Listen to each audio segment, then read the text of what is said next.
અંકલેશ્વરમાં bullet train પ્રોજેક્ટના સામાનની ચોરી કરનાર 2 ઈસમોની પોલીસે રંગે હાથ ઝડપી પાડ્યા હતા. ગરફોડ ચોરી લૂંટ જેવી ઘટનાને અંકુશમાં લેવા દિવસ અને રાત્રિના વિશેષ પેટ્રોલિંગ ટીમની સફળતા મળી હતી. આંબોલી ગામની સીમમાં ગુજરાત ગેસ કંપની નજીક બુલેટ ટ્રેન પ્રોજેક્ટના પિલ્લર બનાવવા માટે મૂકેલ સામાનની ચોરી થઈ હતી. અંકલેશ્વર શહેરી ડિવિઝન પોલીસ દ્વારા હાલ ચોરીની અફવાઓ વચ્ચે ખાસ કરી દિવાળી સમયે થતી ચોરી, લૂંટ, ચીલ ઝડપની ઘટનાઓ અટકાવવા માટે તેમજ વણ ઉકેલિયા ગુનાના ભેદ ઉકેલવા માટે દિવસ અને રાત્રિના 2 સમયે વિશેષ ટીમ બનાવી સઘન પેટ્રોલિંગ શરૂ કર્યું છે.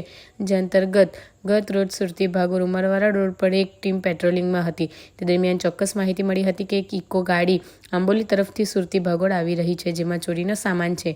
જે માહિતીના આધારિત ઇકો ગાડી નજરે પડતા પોલીસે કોર્ડન કરી રોકી લીધી હતી, જેમાં તલાશી લેતા અંદરથી લોખંડના attachment plate, locking bracket, single hole plate, double hole plate, મેકલોઈ બાર અને નટ તેમજ મિકેનિકલ જેક મળી આવ્યો હતો.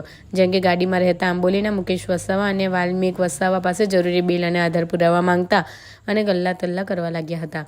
જેને લઈ તમામ સામાન ચોરી ન હોવાની ખાતરી થતાં પોલીસે બંનેની અટક કરી પોલીસ મથકે લઈ આવી હતી અને ત્યાં કડક પૂછપરછ કરતા અંતે આંબોલી ખાતે ચાલતા બુલેટ ટ્રેન પ્રોજેક્ટ પર આવતા સામાનમાંથી ચોરી કરી હોવાની કબૂલાત કરી હતી.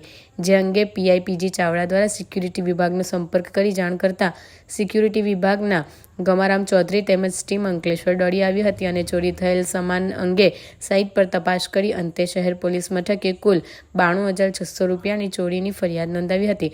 પોલીસે વિધિવત ચોરીના ગુનામાં આંબોલીના મુકેશ વસાવા અને વાલ્મીક વસાવાને ધરપકડ કરી હતી અને ચોરીમાં અન્ય કોઈ સામેલ છે કે કેમ તેમજ અન્ય ચોરી કરી છે કે કેમ તે અંગે પૂછપરછ શરૂ કરી હતી. ત્યારે બંને ઈસમો સાઇટ પરથી થોડો સામાન ચોરી કરી લઈ આવતા હતા અને તેને એકત્ર કરી ગત રોજ વેચાણ કરવાની ફિરાકમાં હતા.